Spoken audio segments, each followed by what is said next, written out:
अपने बाबा को ना बताना हो ना, अपने भक्त को बता दे। क्या सोच रहे हो लल्ला? क्या करने वाले हो आप?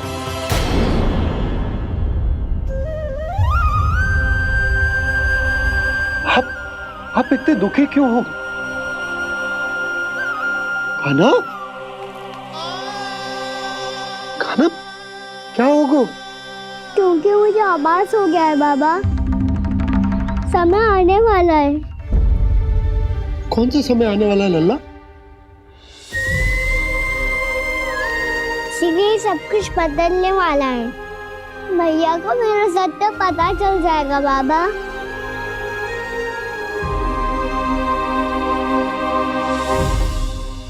पर लल्ला, इसका काक भुसुंडी और खालिया नाक से क्या संबंध है? ऐसा क्या हुआ था और क्या होने वाला है?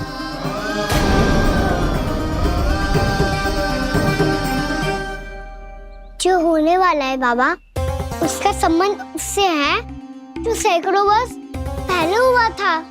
महर्षि भृगु के एक वंशज थे वेद शिरोमणि, जो विंध्याचल की पहाड़ियों में साधना कर रहे थे। तभी वहाँ अश्वशिरा नाम के एक दूसरे मुनि आमंत्रण के बिना ही आ गए। कितना सुंदर और शांतिपूर्ण आश्रम है। यहाँ प्रभु की साधना करने में बहुत आनंद आएगा। शीघ्र ही अश्वशिरा मुनि उपस्थिति के कारण होने वाले व्यवधान से बाध्य होकर वेद शिरोमणि ने अपनी आंखें खोली। कौन हो तुम और यहाँ क्या कर रहे हो? आपके आश्रम में बहुत शांति है मुनिवर। साधना करने के लिए बहुत ही उत्तम स्थान है ये। मैं चाहता हूँ कि मैं भी यहाँ। आप यहाँ साधना करना चाहते हैं, लेकिन इतना भी नहीं जानते कि किसी के आश्रम में प्रवेश करने से पहले उसकी आज्ञा लेनी चाहिए। आप ये भी नहीं जानते कि यदि कोई यज्ञ कर रहा हो तो बिना अनुमति के वहाँ प्रवेश करने से उसकी यज्ञ साधना भंग हो सकती है। आप क्या साधना करेंगे मुनि? आप तो साधना के योग्य ही नहीं हैं। इतना अपमान! एक मुनि के मुख से इतने कड़वे शब्द शोभा नहीं देते। मैं तुम्हें श्राप देता हूँ, जितनी विषैली तुम्हारी जिह्वा है उतने ही विषैले सर्प बन जाओ तुम। और ऐसा सर्प जो सांस भी ले तो निकट का वातावरण दूषित हो जाए। तुम्हारे इस दुस्साहस के लिए मैं तुम्हें श्राप देता हूँ कि तुम अभी इसी क्षण कौवा बन जाओ, और ऐसा कौवा जो कांव कांव करके अनर्गल प्रलाप करता रहे।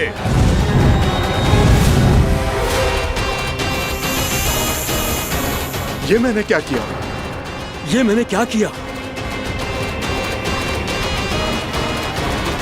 क्रोध के कारण दोनों ने एक दूसरे को श्राप दे दिया।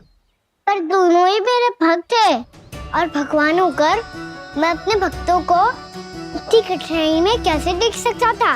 इसीलिए जिस संकट में उन दोनों ने अपने आप को फंसा लिया था, उसका समाधान करने में मैं उनके पास गया।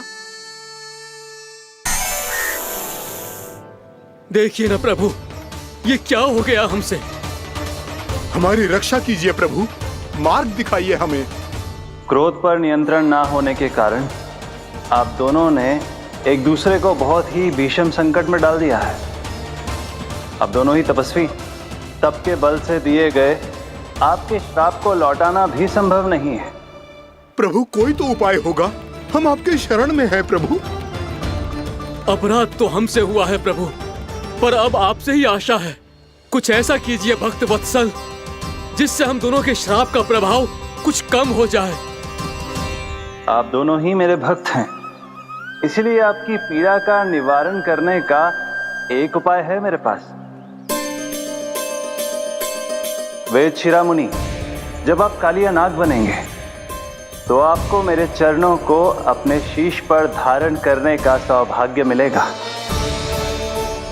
और अश्व शिरोमणि, आप काग योनि होने के बाद भी आप श्रेष्ठतम ज्ञान और सर्वाधिक यौगिक सिद्धियों के स्वामी होंगे और प्रवचन दिया करेंगे।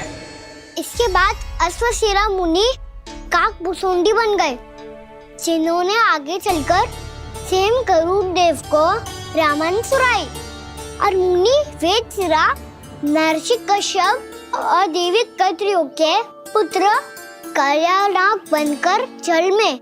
और अब वही कालियानाग जमुना जी में, जिनके कारण जानकी के प्राण लगभग चले ही गए थे। अब कालियानाग को उचित स्थान पर भेजने का समय आ गया है बाबा। पर ये तो अच्छी बात है कान्हा, वेदसिरा मुनि को दिया हुआ तुम्हारा वचन भी पूरा हो जाएगा, जमुना जी की शुद्धि भी हो जाएगी। इस सब के बाद भी तुम दुखी क्यों हो? क्योंकि इसके बाद मैया के सामने मेरा रहस्य खुल जाएगा बाबा। उन्हें पता चल जाएगा कि उनका बालक कोई साधारण बालक ना है। भविष्य में जो होने वाला है उसे सबके सामने घटने से रोकना मेरे लिए भी संभव ना होगा। मैया को सब पता चल जाएगा। क्या पता चल जाएगा रे मुझे?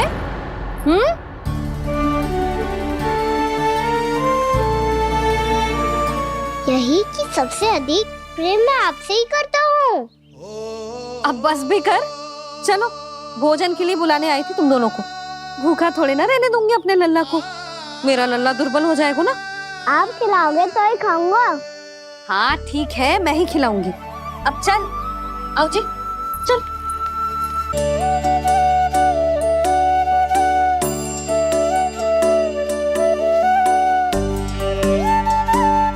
मैया खेलो ना मेरे साथ।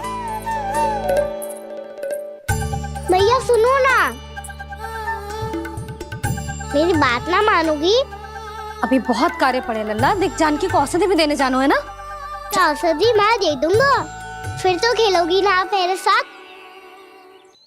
पिछले कुछ दिनों से अपनी मैया का अधिक से अधिक प्रेम पाने का प्रयास करो है कान्हा।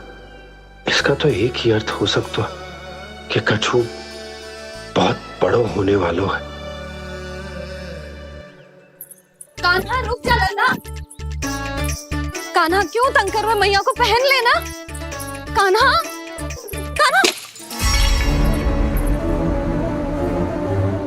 ये क्या करो तूने?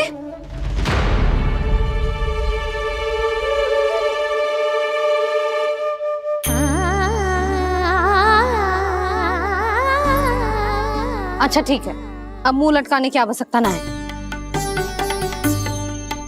ये ले।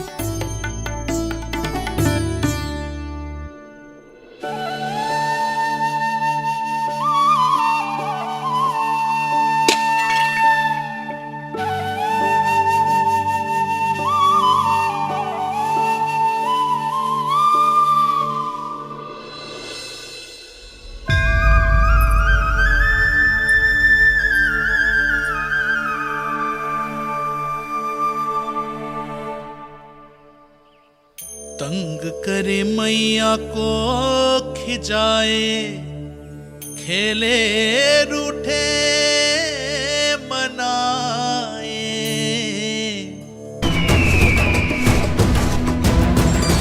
नारायण हरि, नारायण हरि।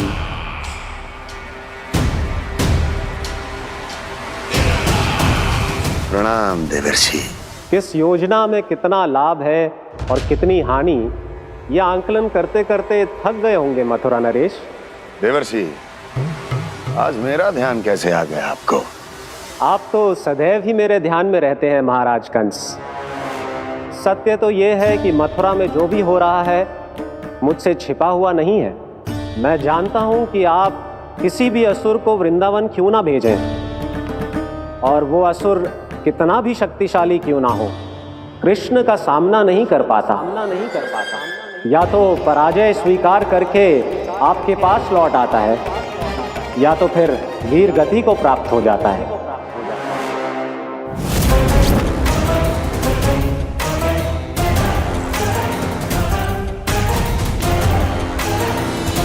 वाह, मुझे मेरी असफलताएं स्मरण कराने आए हैं, मेरे घाव को खुरेदने आए हैं, उन पे नमक छिड़कने आए हैं। मित्र को शत्रु समझने की भूल मत कीजिए महाराज कंस। मैं तो आपकी सहायता करने आया हूं। हाँ, और मेरी सहायता। कृष्ण विष्णु अवतार है, आप विष्णु के भक्त हैं। मैं हूं विष्णु द्रोही, फिर भी तो आपके आराध्य को हानि पहुंचाना चाहता है, उसकी सहायता करना चाहते हैं आप। क्या आप निश्चित रूप से कह सकते हैं कि आप ब्रह्मांड के सभी नियमों को अच्छी तरह समझते हैं? अवश्य। आपके लिए बस इतना ही जानना पर्याप्त होगा कि मैं जो कुछ भी कर रहा हूं उसके लिए मेरे व्यक्तिगत कारण हैं। मैं तो बस आपके हित में पिछली बार की तरह एक सुझाव लेके आया था, पर यदि आप मेरा सुझाव सुनना भी नहीं चाहते तो आपकी इच्छा। नारायण हरि, नारायण हरि। कारण चाहे जो हो, इनके पिछले सुझाव के कारण ही आज मेरे शत्रुओं की संख्या कम है। अन्यथा मैं देवकी के अन्य पुत्रों को भी जीवित छोड़ देता, और आज वो सब अपने भाई के साथ मिलकर उसकी शक्ति को अनेक गुना बढ़ा देते। ठहरिए देव ऋषि।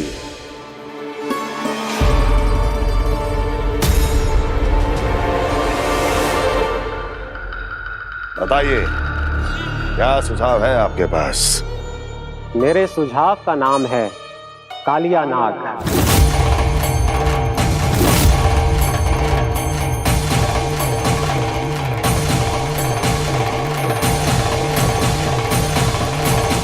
उसके विषय में मैं जानता हूं देवर्षि। तो समस्या ये है कि मैं स्वयं उससे मिलने नहीं जा सकता, उससे भेंट नहीं कर सकता। उस कृष्ण की हत्या के लिए उसको वृंदावन जाने के लिए तैयार नहीं कर सकता। तो मत जाइए उसके सामने, और ना उसे भेजिए कृष्ण के सामने। हर बार आप किसी न किसी असुर को अपने शत्रु के क्षेत्र में भेजते हैं, जहां शत्रु उसका सामना करने के लिए पूरी तरह से तैयार होता है और आपका असुर मारा जाता है। इस बार शत्रु को युद्ध स्थल चुनने का अवसर मत दीजिए महाराज। इस बार योजना का जाल ऐसे बुनिए कि कृष्ण स्वयं उसके पास जाने के लिए विवश हो जाए। कालिया नाग स्वयं काल है, मृत्यु का दूसरा नाम है। उसके विष का उपयोग अपने लाभ के लिए कीजिए महाराज। वैसे कालिया के विष की अधिकता का अनुमान तो होगा ही आपको।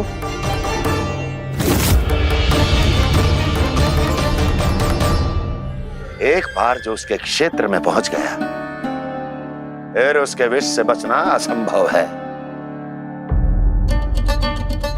उचित सुझाव है देवर्षि, उचित सुझाव है। देवर्षि, उस छलिया विष्णु की भक्ति करते करते आप भी उसके रंग ढंग सीख गए हैं।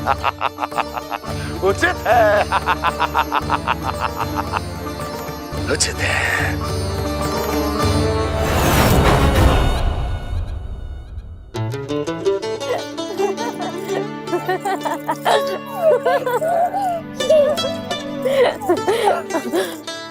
बस बस, बहुत आनंद ले लियो लल्ला।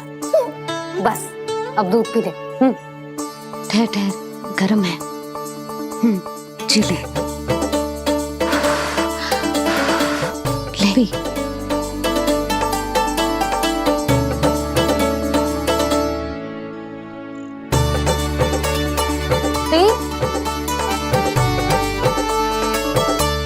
मैं ना होती तो ना जाने क्या होता तेरा। अपने आप दूध भी ना पी सकते है, भावला कहीं का। आपकी इस प्रेम के लिए तो मैं धरती पे आया हूँ मैया। मैं भी यही सोच रहा हूँ यशोदा, कि तुम ना होती तो मेरा क्या होता।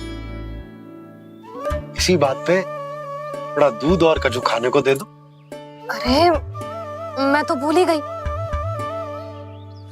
तनिक ठहर जाओ जी, जे दूध पी लेना तो आपके लिए भी कछु ले आती।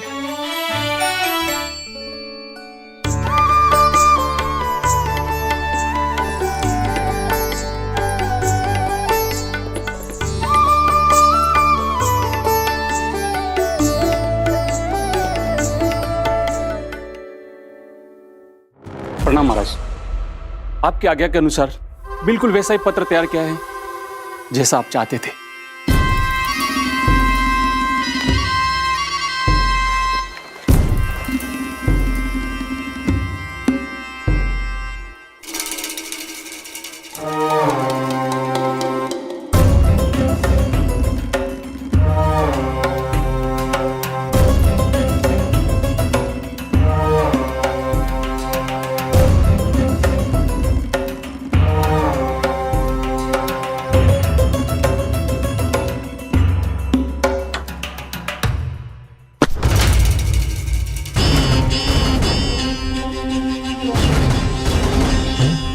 कृष्ण जन्म से लेकर आज तक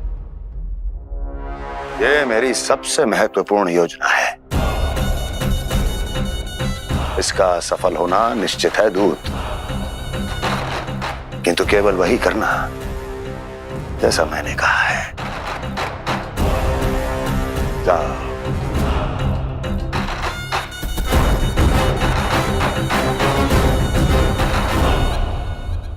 कान्हा,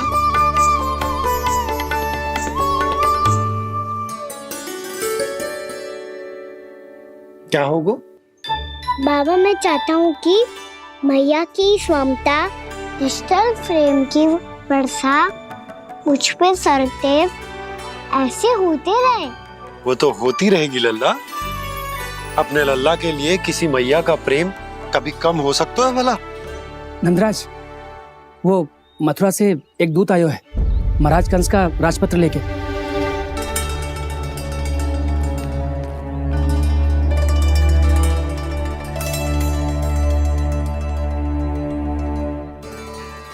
कान्हा, अब क्या करने वाला है? तेरे बाबा कहाँ गए? हाँ? कंस मामा का खेल आराम हो गया है, पर मैया वो सब सुनेगी तो व्यर्थ चिंतित हो जाएगी। बस थोड़ा बाहर गया मैया, कछु खा लिए से। बाहर इस समय? मैया, क्या होगा? मैया देखो ना, पीठ पे कछु हो रहा है। मेरा हाथ ना पकड़ो, आप करो ना। दिखा। यहाँ? क्षमा करना मैया, पर अभी बाबा को ही संभालने दो ये सब। कहिए, क्या संदेश लाए हैं आप? नहीं नंदराज, नहीं। महाराज कंस का आदेश है कि ये संदेश सभी गांव वालों के साथ ही पढ़ा जाए। ठीक है, मैं गांव वालों के सामने पढ़ दूंगा, पर मुझे तो दीजिए पढ़ने के लिए। महाराज की आज्ञा का पालन करना आपके लिए भी आवश्यक है नंदराज। सभी गांव वासियों की सभा बुलाइए। बंसी, सभी गांव वालों की सभा बुलाओ। राजपत्र में ऐसा क्या संदेश भेजो है कंस ने? अब मेरे पत्र को पढ़कर सब भौचक के रह जाएंगे। और वो कृष्ण, उस कृष्ण के पांव के नीचे से तो भूमि खिसक जाएगी, आकाश फट पड़ेगा, बिजलियां गिर जाएंगी। प्राप्ति, ओ प्राप्ति, कंस का पत्र। स्वयं को बहुत अधिक शक्तिशाली समझता है ना वो। अब देखता हूं कैसे वो इस महासंकट का सामना करता है। वो कृष्ण, वो अपनी मृत्यु स्वयं चुनेगा या मृत्यु की वेदी पर चढ़ा देगा प्रिय वृंदावन वासियों को।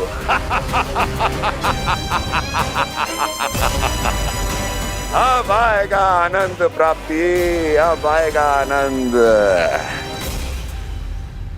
सबको इकट्ठा करवा के ही पढ़वाएगो। अवश्य ही कोई विशेष संदेश दिया होगा कंस ने। मैं भी यही सोच रही हूँ सुलक्षणा जी, कछु ना कछु तो विशेष है, पर जे हो क्या सकता है? हाँ, बात तो सही है। ऐसा क्या हो सकता है? सभी गांव वासियों के सामने कहा जाए, कछु तो विशेष अवश्य लग रहा है। बाहर तक कोलाहल क्यों हो रहा है? मैया, मैया, अब क्या होगा? मैया देखो ना, सर पे कछु हो रहा है। लल्ला, नारायण ने तुझे हाथ दिए हैं ना? पीठ की बात अन्य थी।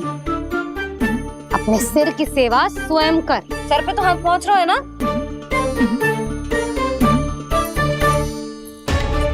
मैया सुनो ना, मैया देखो ना, तीव्र कर कछु हो रहा है। मैया देखो ना, तीव्र कछु हो रहा है।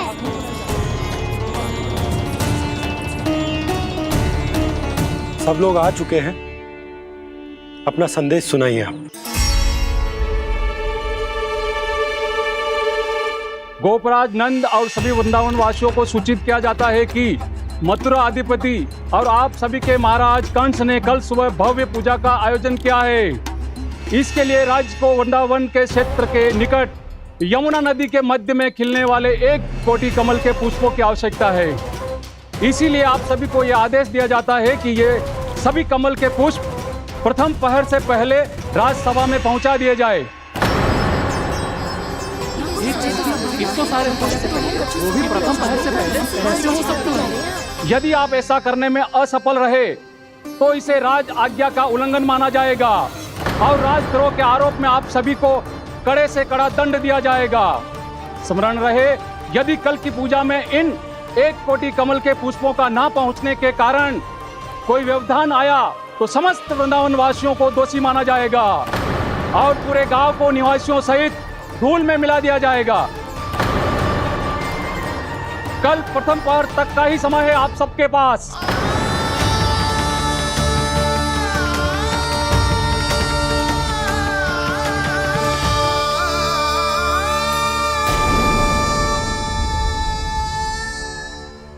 कमल पुष्प, वो भी कल प्रथम प्रहर में? ऐसे कैसे संभव है? और कोई साधारण पुष्प ना, यमुना नदी के मध्य खिलने वाले विशेष कमल के फूल चाहिए उन्हें। लेकिन यमुना नदी में तो कालिया नाग ने विष घोल के रखा है, तो फिर कैसे हो पाएगा? यह संभव है। हमारी मृत्यु का संदेश भेजा राजा कंस ने।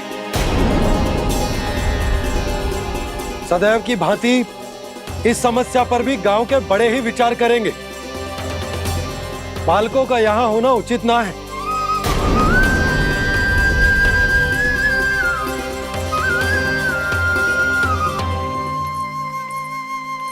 लल्ला ले, जगेंद्र ले, जा अपने सखाओं के साथ खेल। सुबह उज्जवल, मधुमंगल वसंता, देखो मैया ने क्या दिया है। चलो खेलें, बहुत आनंद आएगा आज।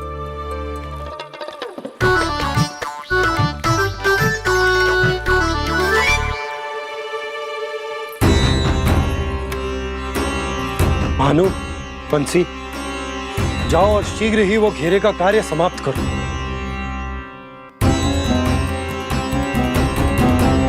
पर कछु ना कछु तो करना पड़ेगा ना। पर हम कर ही क्या सकते हैं? पुष्प लाने को और कोई उपाय है भी तो ना।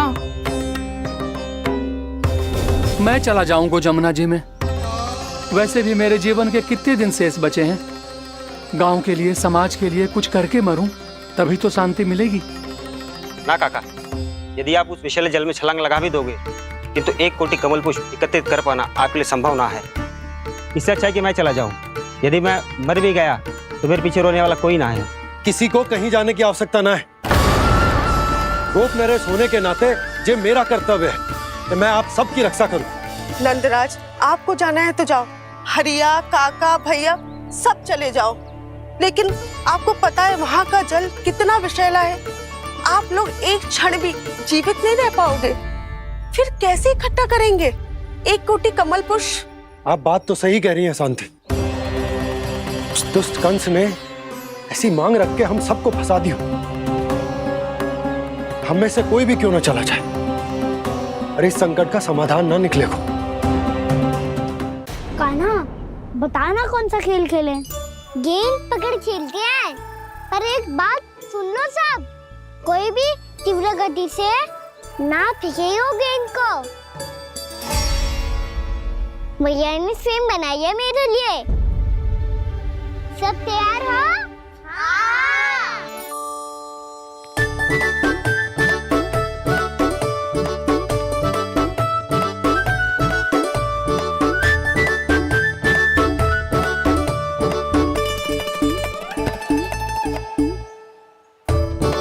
मुझे दो, मुझे दो।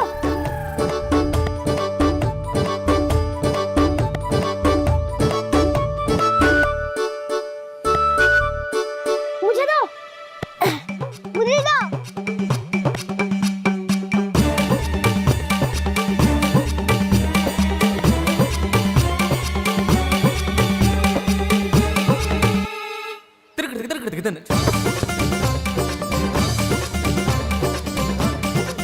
कान्हा, इतनी धीरे से फेंकेगो तो कैसे आनंद आएगा?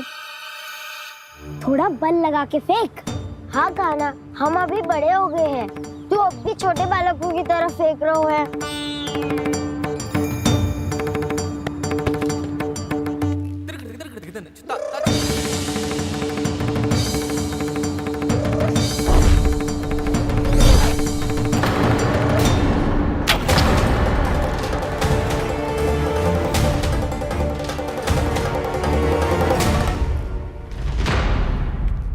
दीदी जी क्या करो कान्हा, गेंद तो डूब गई।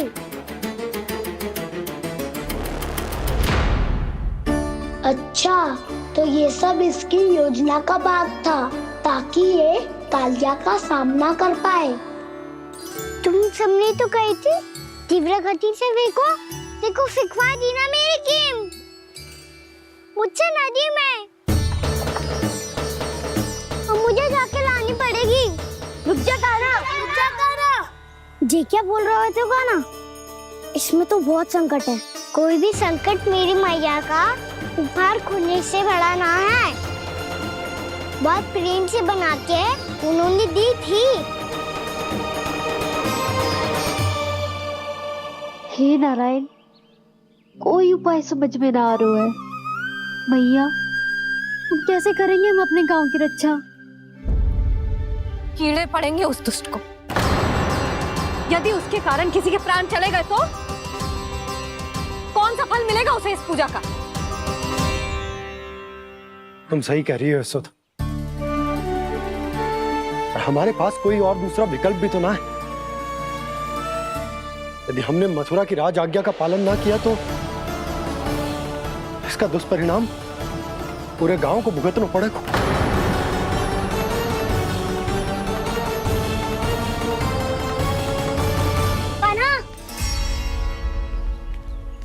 तुम्हें पता है कि तू भगवान है, दिव्य है, बहुत शक्ति है तुझ में, पर फिर भी हम तुझे विषैले जल में ना जाने दे सकते। कुछ होगा तो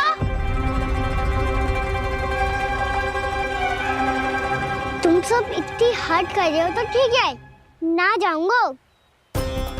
गेंद कहाँ गिरी है, कितनी दूर गई है, ये तो देख लूं, ताकि उसे बाहर निकालने का कोई उपाय ढूंढ पाऊं।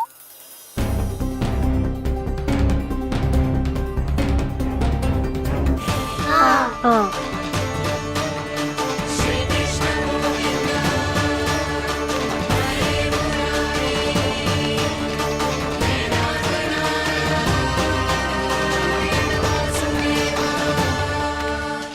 कान्हा की ये लीला तो समझ ही नहीं आ रही।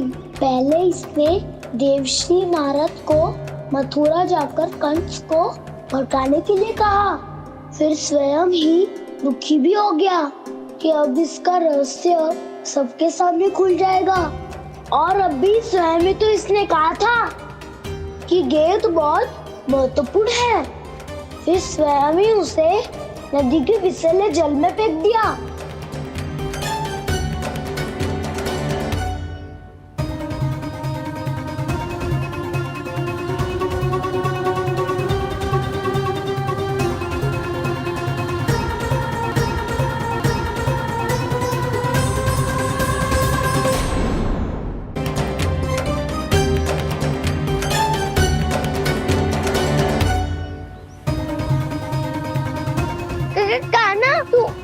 ऊपर क्यों चढ़ रहा है?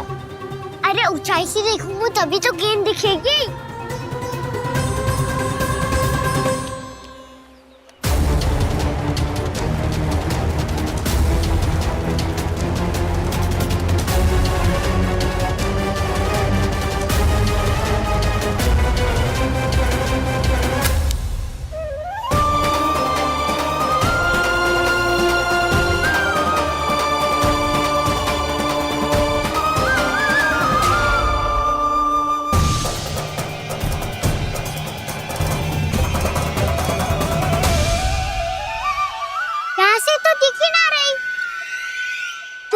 वहीं से फेंकी थी ना? ना वहाँ से फेंकी थी। कहाँ से? नहीं कहना वहाँ से। समझ ना आ रहा, ठीक बताना कहाँ से फेंकी थी?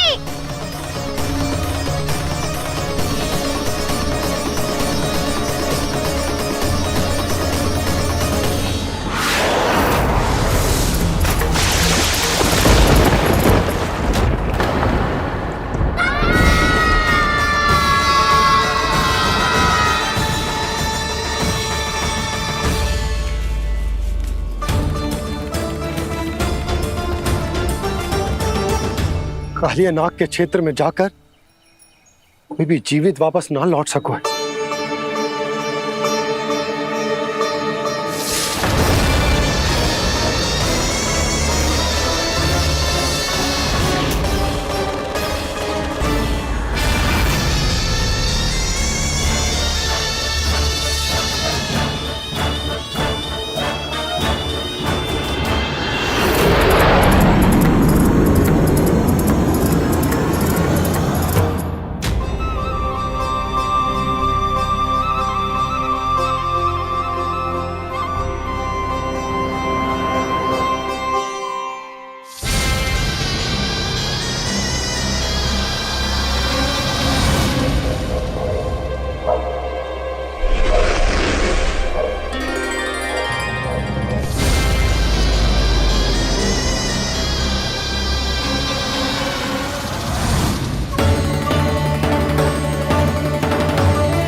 ये क्या किया वाना ने?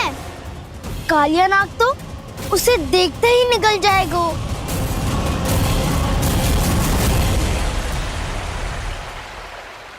तो आरंभ से अब तक सब कुछ उसकी लीला का ही भाग था।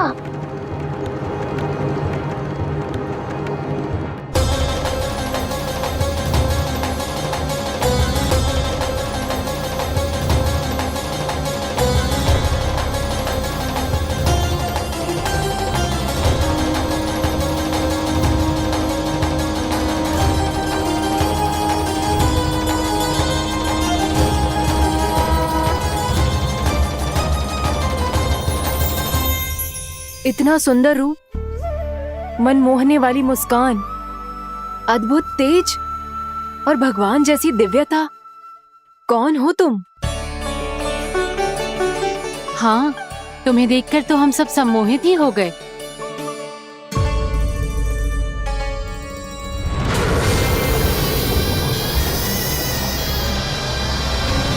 तुम जो भी हो बालक, वापस लौट जाओ।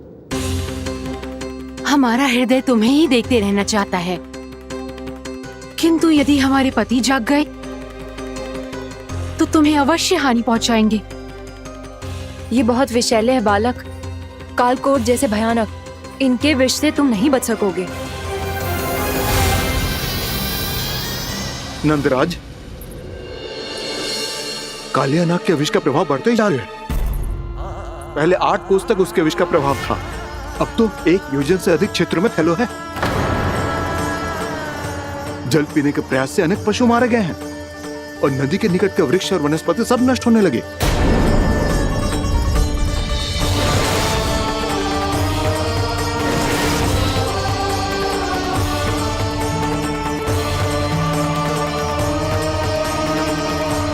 इनके विष की तीव्रता इतनी अधिक है बालक कि इनके संपर्क में आने वाले को तड़पने का भी अवसर नहीं मिलता।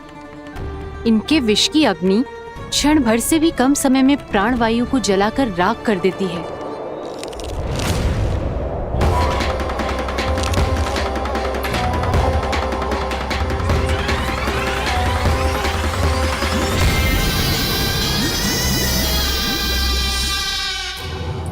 तब तो समस्या और भी गंभीर हो जाएगी। मैंने तो सुनो है कि कालिया नाग कम से कम 2 योजन लंबा है, सैकड़ों फन है उसके।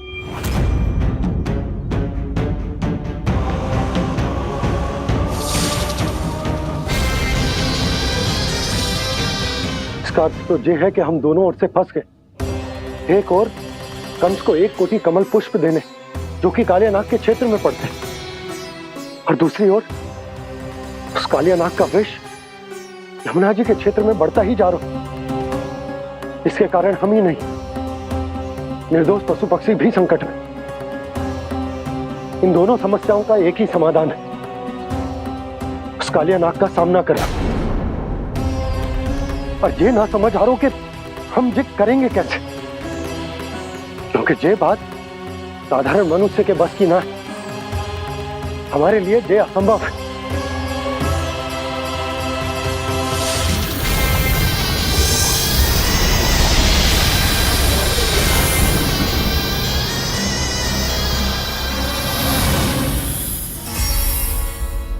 अब तो तुमने अपनी आंखों से भी देख लिया बालक, ये कितने विषैले हैं। नींद में भी विष उगलते हैं। इससे पहले कि तुम्हें कुछ हो जाए, चले जाओ यहाँ से, मान लो हमारी बात। आप सब मुझे जानती भी नहीं और फिर भी मेरी इतनी चिंता कर रही हैं आप। माँ की ममता भेदभाव नहीं जानती।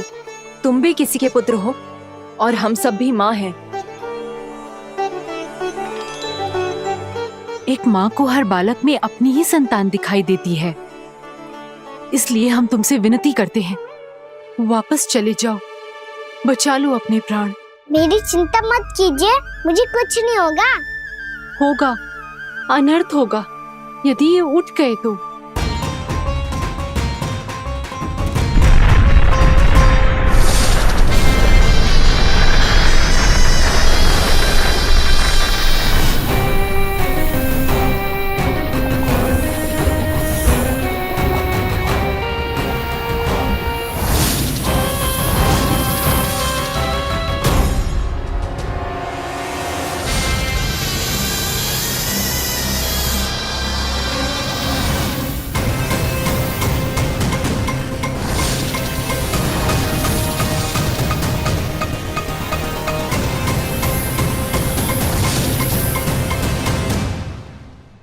सामने होते हुए भी अपने इश्क को केवल वही देख सकता है जो अपना अभिमान त्याग चुका हो।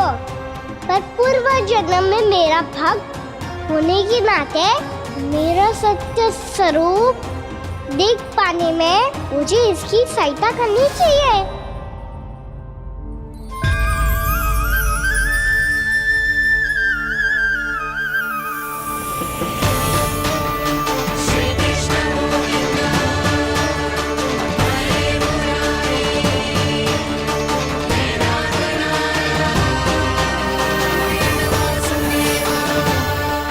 देखो हमारा छोटा सा कान्हा कैसे डट के खड़ा हुआ है। इतने विशालकाय, इतने महाभयंकर सबके सामने।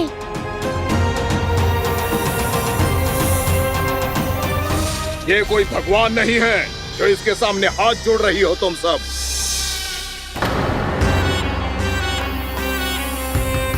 एक सामान्य साधारण बालक है ये, जो ये तक नहीं जानता कि इसके सामने है इसका काल, कालिया। तू कौन है बालक?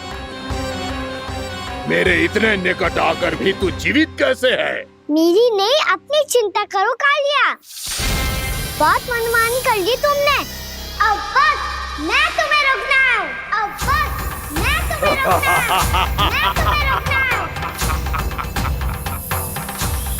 बित्ते भर का है तू, मेरे विष के बारे में जानता ही क्या है?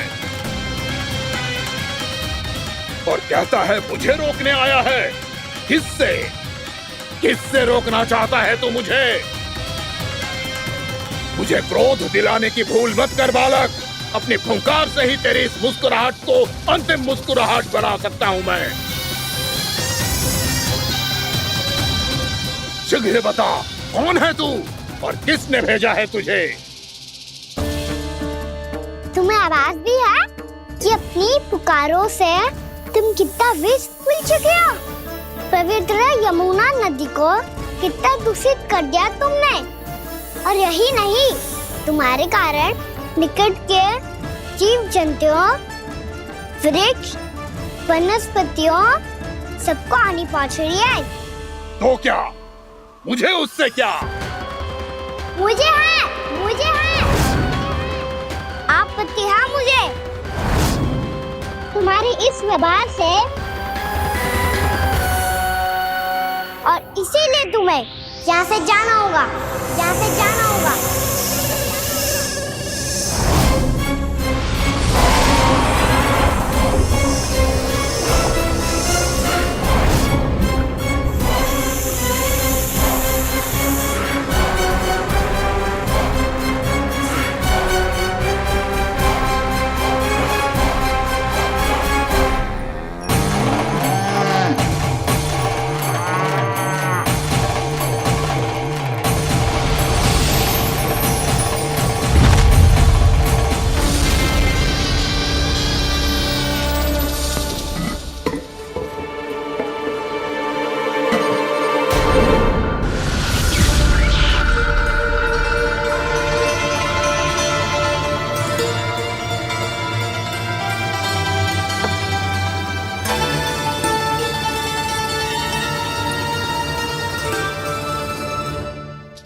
मुझे आदेश देने का साहस भी कैसे किया तूने?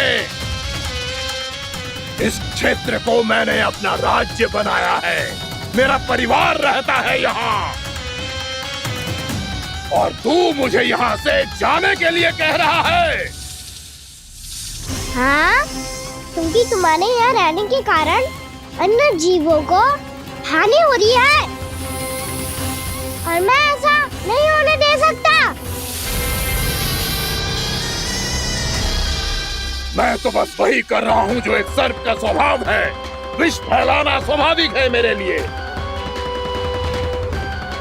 इसलिए मुझे चुनौती मत दे बालक।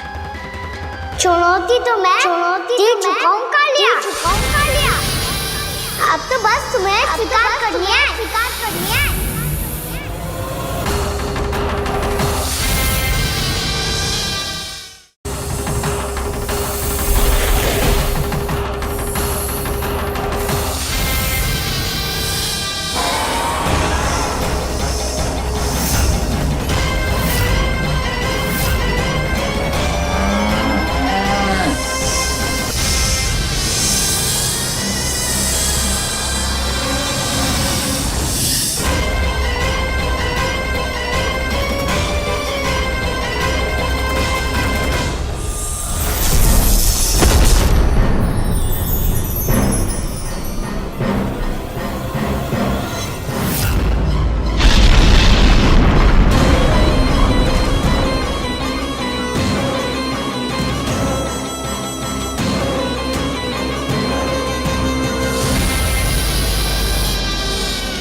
मैं भी चेतावनी दे रहा हूँ, यहाँ से चले जाओ।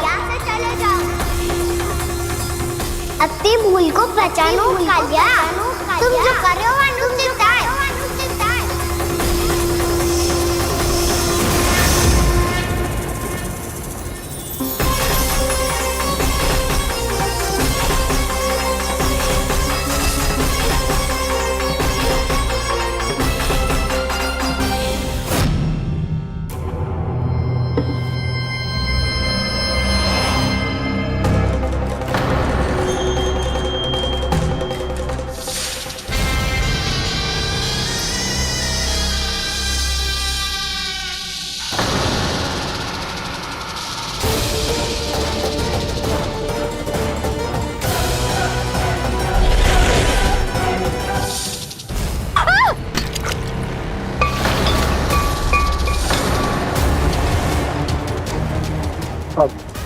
मैं आता हूँ।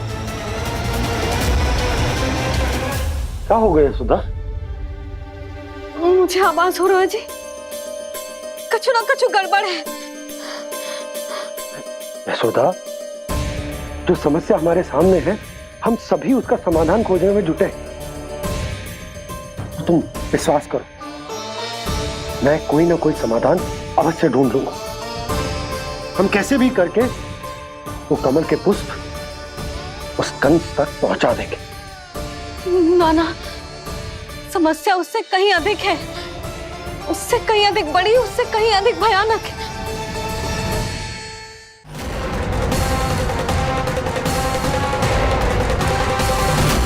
विस्की ये बूंद से ही सबके प्राण चले जाते हैं। इसने तो विस्की धारियां फेंकी है खाना पे।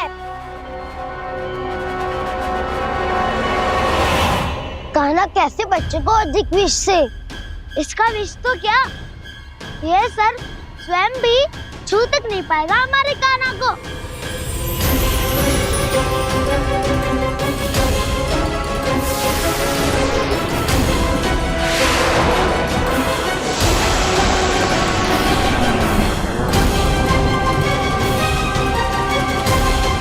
तुम्हारे सखा को, मेरे भाई को कोई हानि नहीं पहुंचा पाएगा। ये कान्हा का सत्य चाहे जो हो बलराम, पर अभी तो जो एक बालक ही है ना। देखो कैसे विष के कारण स्थिर हो गया है।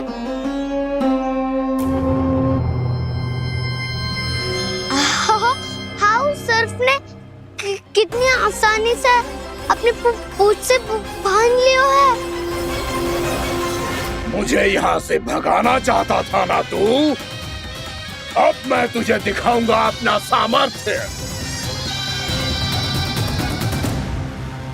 ये मूर्ख किसे बांधना चाहता है अपनी पूंछ में?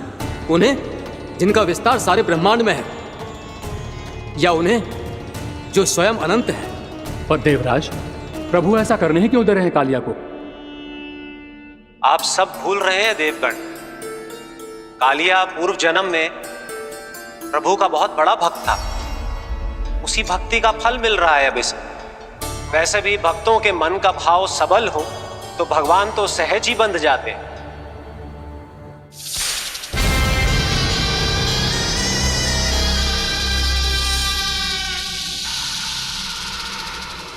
बलराम, तुमने ही तो कही थी कान्हा को कछु ना होगो। देखो उस दुष्ट ने चारों ओर से जकड़ लियो है।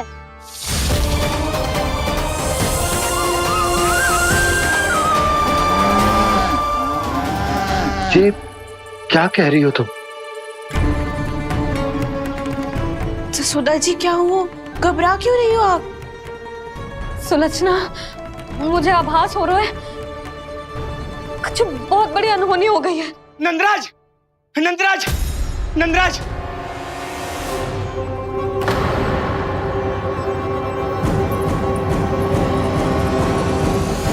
नंदराज, कान्हा ने जमुना नदी में छलांग लगा दी है।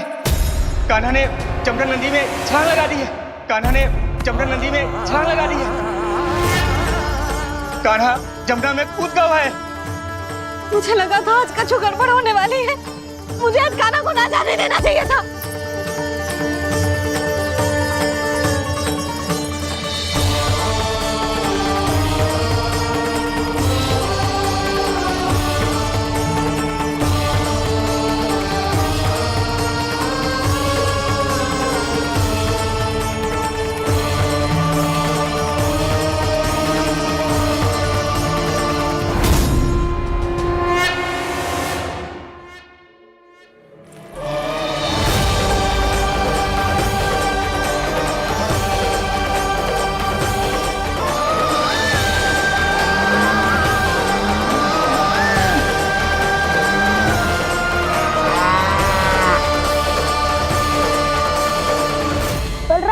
कछु करो ना।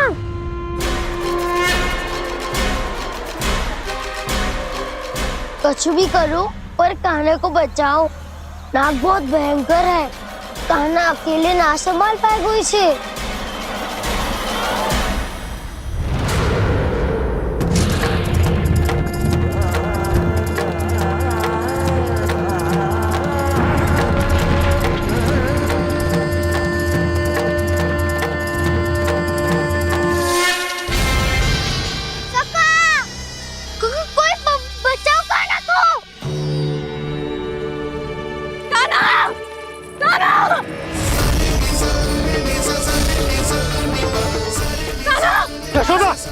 यशोदा रुको। छोड़ दो मुझे, प्लीज छोड़ दो मुझे। जीजी संभालो, बावली हो गई है। जीजी संभालो। कान्हा, कान्हा।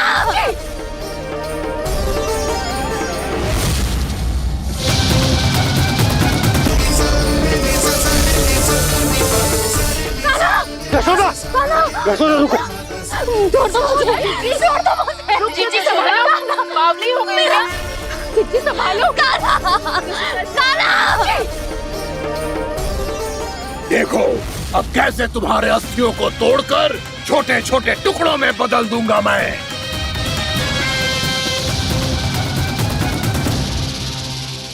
जी आप जाओगी तो आप भी फंस जाओगी। अपने लल्ला के लिए मैं किसी भी संकट का सामना करने के लिए तैयार हूँ। छोड़ो ना यशोदा, हमें कोई और उपाय खोजना पड़ेगा। कोई और उपाय? आप देख ना रही मेरा कान्हा किस दशा में है। कान्हा मैया के वश में नहीं है, नहीं तो ये अपने लल्ला के लिए साक्षात काल का भी सामना कर ले। ये तो केवल कालिया नाग है। हे नागराज, आप मेरे प्राण ले लो पर कान्हा को छोड़ दो। ना नागराज, आप मेरे प्राण ले लो, मैं विरोध भी ना करूंगी। ना नागराज, आप मुझे मार दो पर मेरे कान्हा को छोड़ दो। ना ना ना ना नागराज, मेरे प्राण ले लो। हमारे कान्हा से क्या शत्रुता है आपकी? प्रभु के लिए जो प्रेम यशोदा मैया के हृदय में है वही इन सभी गोपियों के हृदय में भी है।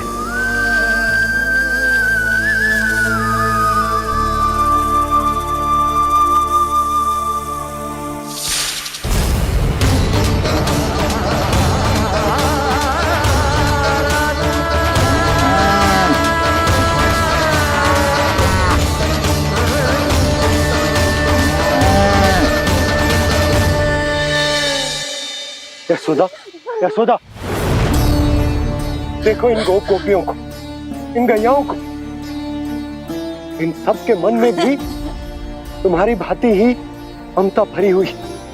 वो सब भी कान्हा से उतना ही प्रेम और स्नेह करती हैं, उतनी ही ममता से भरी हुई है जितनी कि तुम। तो तुम ही सोचो, जिसके साथ इतनी ममता और इतना स्नेह, इतना प्रेम, उसका कोई क्या कर सकता है? उस काले नाग का विष इस सब आशीर्वादों के सामने कछु न है। कछु करो जी, उसे बोलो वो मेरे प्राण में से मेरे कान्हा को छोड़ दे। यशोदा,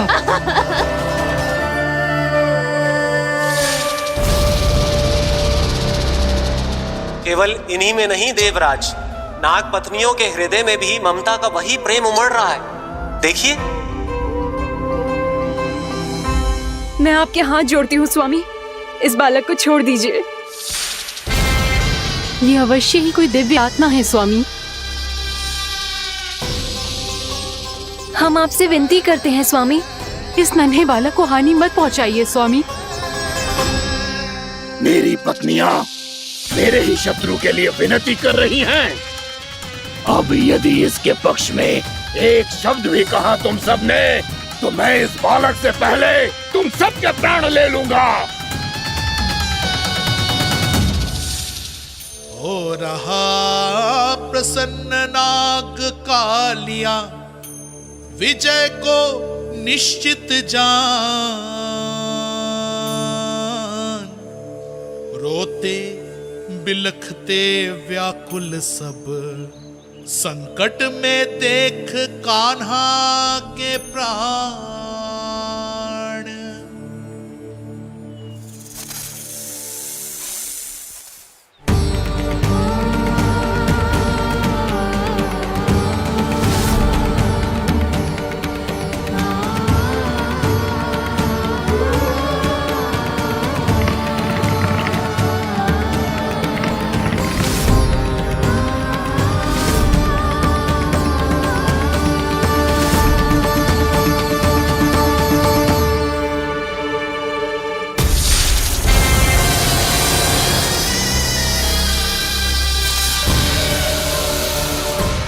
करो जी, मेरे लल्ला को बचा लो, कोई तो कुछ करो। जीजी, संभालो जीजी ना। यशोदा, यशोदा तुम शांत हो जाओ, मैं कान्हा को वापस लेकर आऊंगा, मैं रक्षा करूंगा उसकी। ना नंदराज, नंदराज नहीं, कम से कम आप तो समझो नंदराज, कालिया के पास आप जाओगे तो आप भी फंस जाओगे।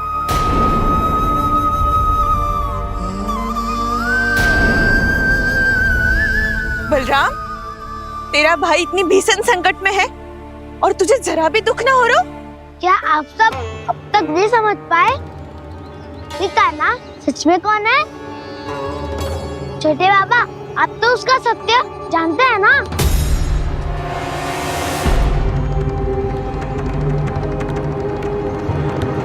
मानता हूँ कि आप सब कान्हा के रहस्य के बारे में नहीं जानते, पर क्या उसके जन्म से आज तक घटी एक से बढ़कर एक विचित्र घटनाओं को भी भूल गए हैं आप सब? भूल गए हैं कि कैसी पूतना जैसी राक्षसी उसका कुछ बिगाड़ नहीं पाई, कैसे तरनावती जैसा भयानक राक्षस उसे एक खरोच भी नहीं दे पाया था।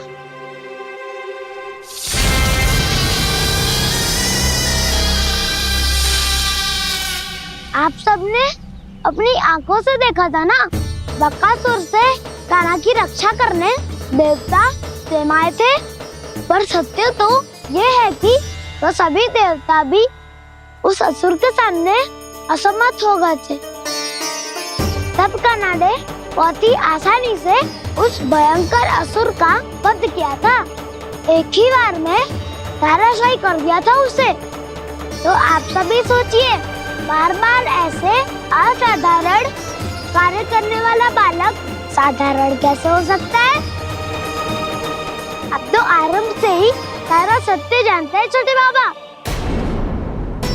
रहस्य छुपाने में सदैव काला की सहायता करते आए आप, और आज आप स्वयं ही उसके सत्य को भूल रहे हैं। और तुम सब भी तो जानते हो कान्हा की शक्तियों के बारे में। तो क्या तनिक भी विश्वास ना है अपने सखा पे? बलराम, जे तू क्या कह रहे है? मैंने जो कहा उसका एक एक शब्द सत्य है छोटी माँ। यदि प्रभु की इच्छा हुई तभी कुछ ही क्षणों में सब कुछ अपनी आंखों से स्वयं अनुभव कर लेंगे आप।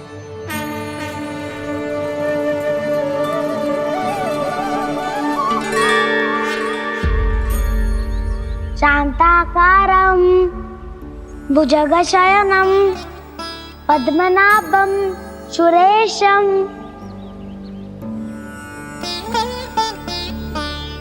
विश्वाधारं गगनसदृशं मेघवर्णं शुभांगं लक्ष्मीकान्तं कमलनयनं योगी वीरध्यानगम्यम्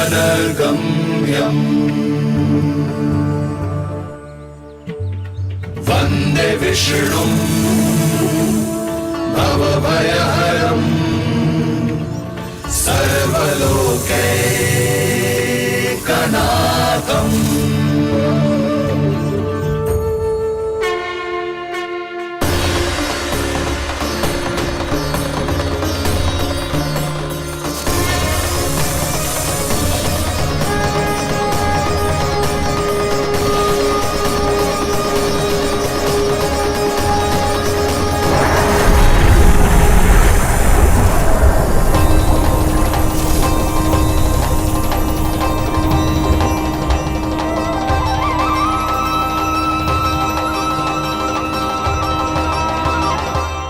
तुझे क्या लगता है बालक कि तू मेरी जगत से निकल गया तो अब बच जाएगा तू?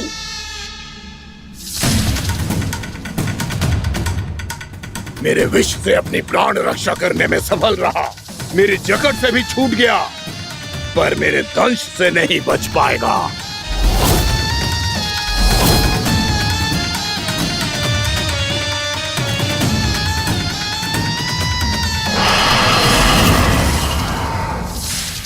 अब भय से भाग रहा है, पर मैं तुझे मृत्यु देकर रहूंगा।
मेरा नन्हा सा कान्हा कितनी देर भाग पाएगा?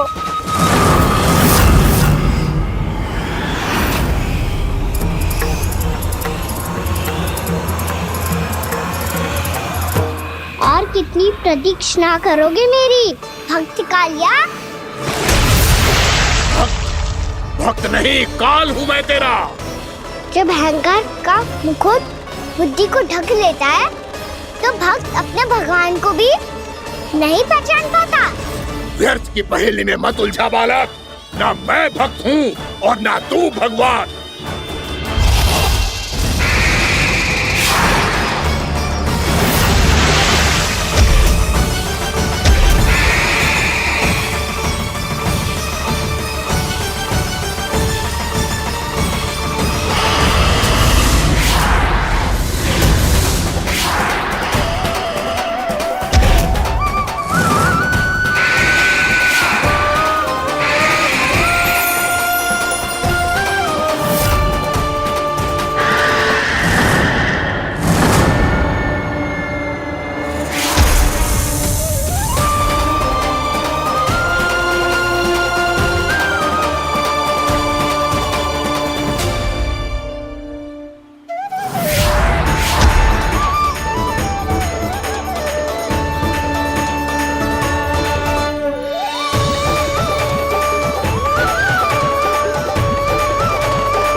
उसे छूकर कालिया नाग का हलाहल जैसा विष भी चरणामृत बन गया है और यमुना जी के जल में फैल चुके विष के प्रभाव को भी नष्ट कर रहा है।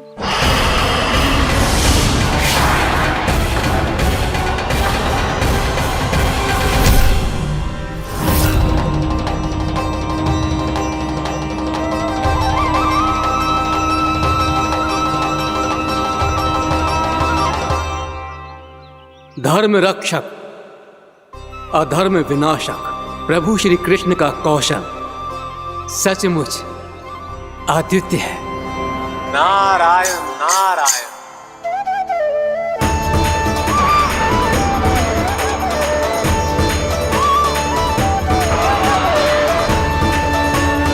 मेरा भाग तुम्हारे भीतर के अहंकार का प्रतीक है कालिया।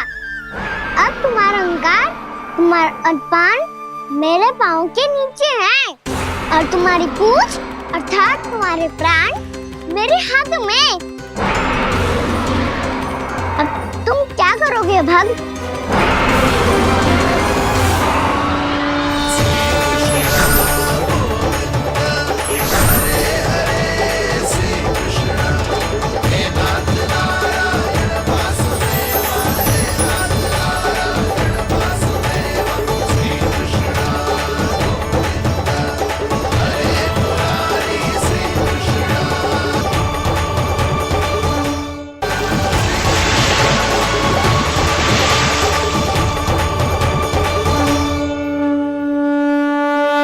प्रभु, भले ये आपको पहचानने में असमर्थ हो, पर हम सब ने आपको पहचान लिया है। हाँ प्रभु, एक भक्त होने के नाते और एक अर्धांगिनी और माँ होने के नाते मैं आपसे इनके प्राणों की भिक्षा मांगती हूँ। अपनी कृपा दिखाइए और इन्हें क्षमा कर दीजिए। आपके लिए मित्र और शत्रु में कोई अंतर नहीं प्रभु। उसी तरह आपकी कृपा और दंड में भी कोई अंतर नहीं। दोनों दया ही तो हैं, अकारण ही किसी को प्राप्त नहीं होती। हमें विश्वास है कि हमारे पति को मिला ये दंड कोई अभिशाप नहीं है, आपका वरदान है। ये सत्य है प्रभु कि इनसे बहुत से पाप हुए हैं। इनके विष से बहुत सारे जीव जंतु को हानि पहुंची है, पर अब आपके चरण इनके शीश पर पड़ गए हैं। ऐसी कृपा तो तो बड़ी बड़ी महान महात्माओं को भी दुर्लभ है, और इन्हें प्राप्त हुआ तो अवश्य ही ये किसी महान पुण्य का ही फल है। हे प्रभु, उन्हीं पुण्य कर्मों की शक्ति का आह्वान कर मैं आपसे विनती करती हूँ, इन्हें प्राण दान दीजिए। मैं अपने इस भक्त को क्षमा अवश्य करूंगी देवियों, यदि ये अपने अहंकार को त्याग कर मुझे पहचान ले तो।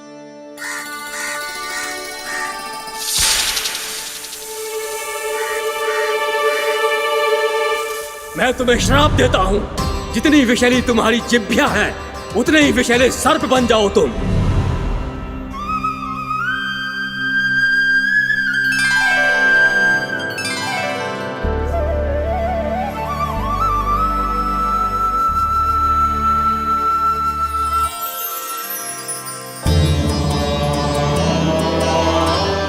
नारायण, मुझे क्षमा कीजिए नारायण। मैं तो आपका परम भक्त था, किंतु मैं आपको पहचान नहीं सका। इसका दंड तो मुझे मिलना ही था, किंतु मैं अब प्रायश्चित करना चाहता हूं। इसके लिए यदि आप मेरे प्राण भी ले लेंगे तो भी मुझे कोई दुख नहीं होगा। मैं अपना जीवन, मृत्यु और अपना अस्तित्व सब कुछ आपको समर्पित करता हूं। मैं तुम्हारे क्रोध के कारण श्राप मिला, जिसे विशाल सर्प के रूप में तुम्हारा जन्म हुआ, और सर्प का तो स्वभाव है विष फैलाना, इसीलिए तुम्हें दंड नहीं दूंगा। मैं सिर्फ सभी अपराधों का पश्चाताप कर लिया, इसीलिए मैं तुम्हें क्षमा करता हूँ कालिया।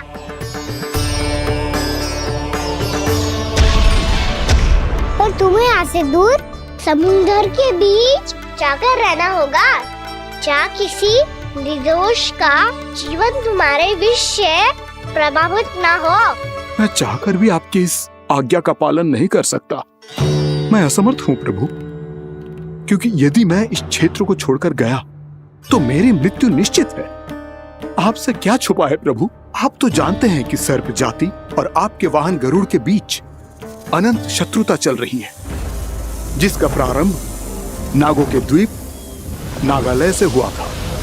उस द्वीप पर छोटे जीवों को निगल जाने के लिए सर्प थे, और गरुड़ को सर्पों का स्वाद बहुत प्रिय था, इसलिए वो बार बार नागद्वीप जाने लगा था। पर इस कारण पूरी सर्प जाति उससे आतंकित हो गई थी, इसलिए जब भी गरुड़ वहाँ पहुँचता तो सभी सर्प छिपने लगते। जब गरुड़ को इसका आभास हुआ तो उसे बड़ा क्रोध आया और वो उत्तेजना में भरकर सर्पों का शिकार करने लगा।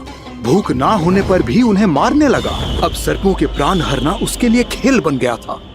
इस भीषण समस्या का समाधान ढूंढने के लिए पूरी सर्प जाति महान सर्प वासुकी के सामने इकट्ठी हुई।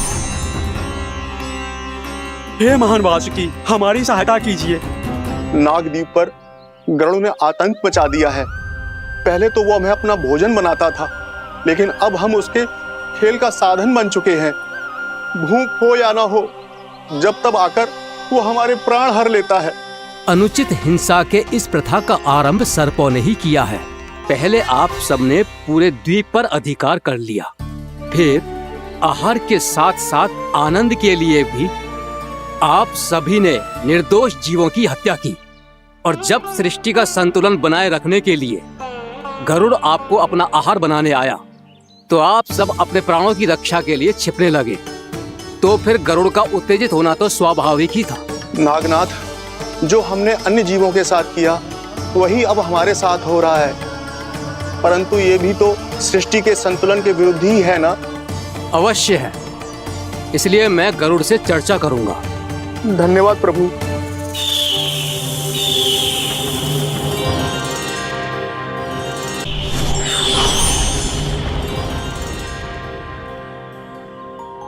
श्री नारायण के वाहन पक्षीराज गरुड़, मैं संपूर्ण सर्प जाति की ओर से आपसे एक निवेदन करने आया हूँ। कहिए, क्या कहना चाहते हैं आप? हे पक्षीराज, यदि आप हम पर ऐसे ही आक्रमण करते रहे तो शीघ्र ही हमारी प्रजाति समाप्त हो जाएगी। इसीलिए हमारी आपसे विनती है, यदि आप उचित समझें तो सर्पों के किसी एक घर से हम आपको एक सर्प प्रतिदिन अर्पित करेंगे। आप उसको आहार बनाइए और अन्य सर्पों को जीवित रहने का अधिकार दीजिए। मुझे स्वीकार है। तब से प्रतिदिन किसी एक घर से एक सर्प गरुड़ के भोजन के लिए भेजा जाने लगा। समय के साथ मेरे घर की भी बारी आई, परंतु मैंने एक बहुत बड़ी भूल कर दी। समय आ गया है स्वामी, आज गरुड़ के आहार के लिए इसे चुना गया है। कौन है यह गरुड़ और क्यों दूं मैं इसे कोई भेंट? स्वामी, सभी सर्प राज्यों और गरुड़ के बीच में यही समझौता हुआ है, हमें इसका सम्मान करना ही होगा। मैंने कोई समझौता नहीं किया, मैंने कोई वचन नहीं दिया और ना ही मैं किसी गरुड़ से भयभीत होता हूँ। यदि इस राज्य में किसी को सर्पों को अपना आहार बनाने का अधिकार है तो वो केवल मुझे है। अब से गरुड़ को दी जाने वाली हर भेंट मुझे दी जाएगी, महाविषधारी महान नागराज कालिया को। यह और कुछ नहीं, मेरा अभिमान था प्रभु, और यह मेरे इस जन्म की सबसे बड़ी भूल थी, क्योंकि फिर जब गरुड़ को इस बारे में पता चला तो। कालिया, अभिमान में आकर तूने अपने काल को ललकारा है। जिस कालिया के नाम में ही काल छिपा है, तू उसे ललकारने का दुस्साहस कर रहा है गरुड़। स्वयं को भगवान विष्णु का वाहन कहता है तो वाहन का ही कर्म कर। स्मरण रख, इस धरती के सर्वश्रेष्ठ योद्धाओं के लिए भी मैं मृत्यु का दूत हूँ। विनाश काले विपरीत बुद्धि। तो जैसे मूर्ख सदा इस युक्ति को सार्थक करते आए हैं, अपने विनाश को आमंत्रण किया है तो अब भोग।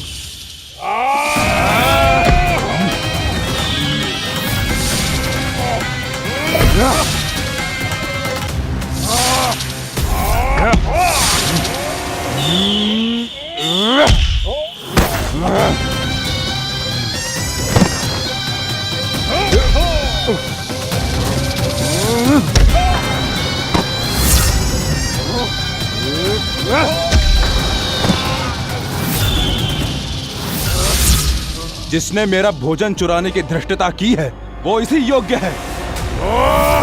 तू मुझे जानता नहीं है गरुड़, मैं महाविषधारी नाग कालिया हूँ। तेरा इतना दुस्साहस कि तूने मुझ पर चरण से प्रहार किया। वाह!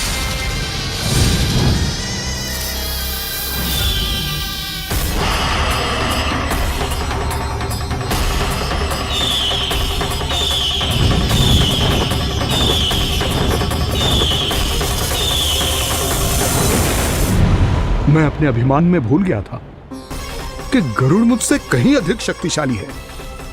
इसलिए अपने प्राणों की रक्षा करने के लिए मैं एक स्थान से दूसरे स्थान भागने लगा। नदियां, पर्वत, यहां तक कि मैंने सागर भी लांघ डाला, पर मैं जहां भी जाता गरुड़ के रूप में मेरा काल वहीं आ जाता। इसीलिए मृत्यु की आशंका से भयभीत होकर मैं अपने बड़े भाई मां कद्रू के प्रथम पुत्र अनंत शेषनाग से राय लेने चला गया। भैया, मैं यहां आपसे आपकी सहायता लेने आया हूं। मेरी एक छोटी सी भूल के कारण यह गरुड़ मेरा पीछा कर रहा है, मुझे हर समय हर स्थान पे ढूंढते रहता है। यदि उसने मुझे ढूंढ लिया तो वो निश्चित ही मेरे प्राण ले लेगा। मुझे कोई ऐसा स्थान बताइए जहां मैं अपनी पत्नी और अपने संतानों के साथ शांति से रह सकूं। तुम यमुना नदी के किनारे वृंदावन क्षेत्र में जाके वास करो कालिया। गरुड़ वहां प्रवेश नहीं कर सकता क्योंकि उसे ऋषि सोबरी का श्राप मिला हुआ है।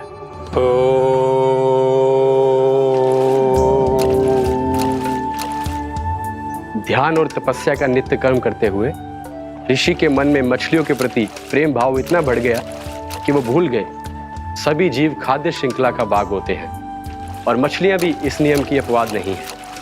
उन्हें मछलियों की अटखेली इतनी अच्छी लगने लगी कि वो इस क्षेत्र के मछुआरों को भी मछली पकड़ने की अनुमति नहीं देते थे।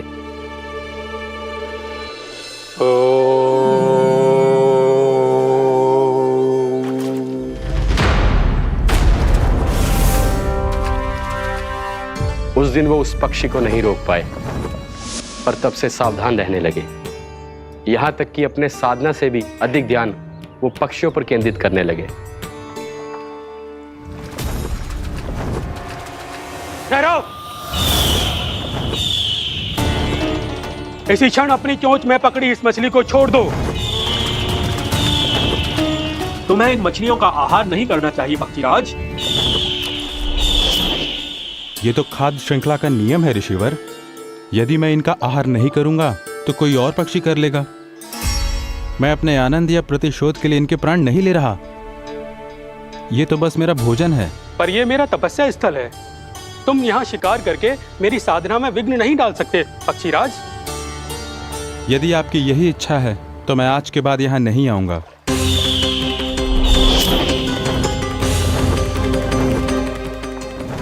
पर आज ये मछली मेरे आहार के रूप में पकड़ी जा चुकी है। मैं वचन देता हूँ ऋषिवर, इस स्थान पर ये मेरा अंतिम शिकार होगा।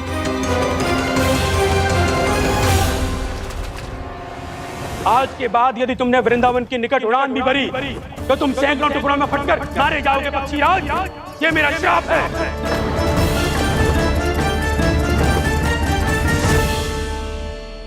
और इसीलिए भैया शेषनाग के सुझाव के अनुसार मैं यहां आ गया। पर अब यदि मैं कहीं और जाऊंगा तो मेरे प्राण नहीं बचेंगे प्रभु। डिस्टेंट रहो कालिया। अब से गरुड़ तुम्हें कोई हानि नहीं पहुंचाएगा। अब तुम्हारे फनों पर मेरी पक्षिंग बन गए कालिया। इसीलिए अब से तुम्हें गरुड़ से कोई भय नहीं होगा। निश्चिंत होकर अपने परिवार के साथ गहरे समुद्र में चले जाओ और सुख से शांति से निवास करो। पर ध्यान रहे निर्दोष जीवों को हानि ना पहुंचे। आपने मुझे जीवन दान दे दिया प्रभु। इस उपकार से मैं कृतज्ञ हूँ प्रभु।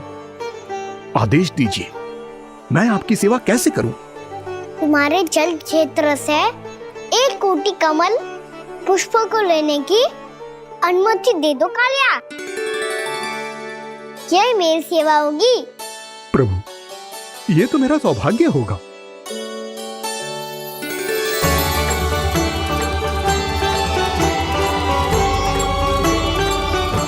1 कोटि के स्थान पर हम 3 कोटि कमल पुष्प ले आए प्रभु। मैं तुम्हारी सेवा भाव से प्रसन्न हुआ कालिया।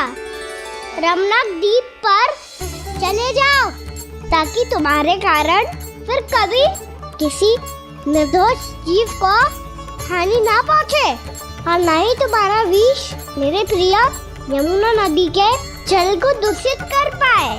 मैं तुम्हें आशीर्वाद देता हूँ। आज यहाँ मेरे द्वारा तुम्हें दिए गए इस आदेश का स्मरण जो भी भक्त करेगा और प्रातः काल और संध्या काल में इसका उच्चारण करेगा, उसे फिर कभी किसी संकट से कोई भय नहीं होगा। ये स्थान अब से काला कुंड के नाम से जाना जाएगा। यहाँ पर स्नान करने वाला और देवताओं को इस क्षेत्र से जल का अर्घ्य देकर प्रसन्न करने वाला भक्त यदि मेरा स्मरण करके पा सकेगा तो वो अपने सभी पापों से शीघ्र ही मुक्त हो जाएगा।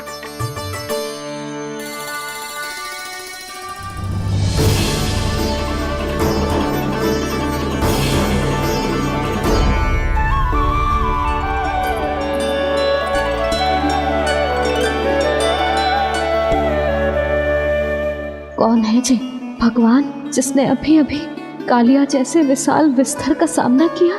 क्या एक साधारण बालक जो शीत की अधिकता से ठिठुर रहा है? क्या करूं? मैं लल्ला को ममता के आंचल में छुपा लूं या भक्त बनकर प्रभु की लीला देखती रहूं? क्या करूं मैं?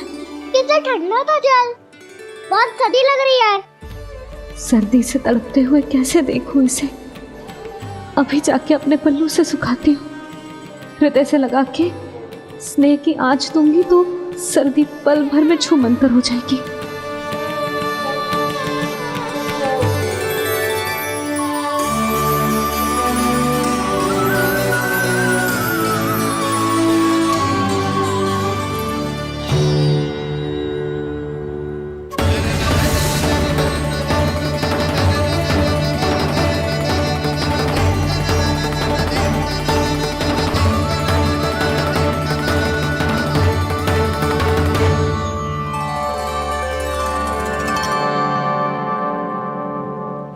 मेरी आवश्यकता ना है इसे।